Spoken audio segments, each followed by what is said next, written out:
आता नवरा घरी असेल आणि आपण बनवलेली चपाती भाजी खाईल असं तर कधी होतच नाही.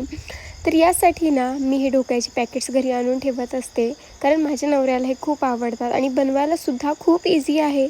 तर ढोकळ्याचं प्रीमिक्स घ्यायचं, त्यामध्ये 2 ते 3 चमचे तेल टाकायचं, पाणी टाकून कन्सिस्टन्सी ॲडजस्ट करायची. आता यामध्ये बाकी सगळ्या गोष्टी असतात आणि इकडे मी टिनलासुद्धा ग्रीस करून ठेवलं होतं. त्यामध्ये हे बॅटर टाकायचं आणि स्टीम करायला ठेवायचा. तर 10 मिनिटं आपल्याला फक्त वाट बघायची आहे. आता इकडे ढोकळा स्टीम होते ना, तोपर्यंत आपण त्याच्या तडक्याची तयारी करून घेऊयात. आता त्यासाठी तेल घ्यायचं. तेल छान गरम झालं की त्यामध्ये जिरं, मोहरी, कढीपत्ता, मिरची टाकायची आणि छान तडतडू द्यायचं. त्यानंतर गॅस ऑफ करायचा, पाणी टाकायचं, पाण्यामध्ये लिंबू पिळायचा आणि साखर टाकायची.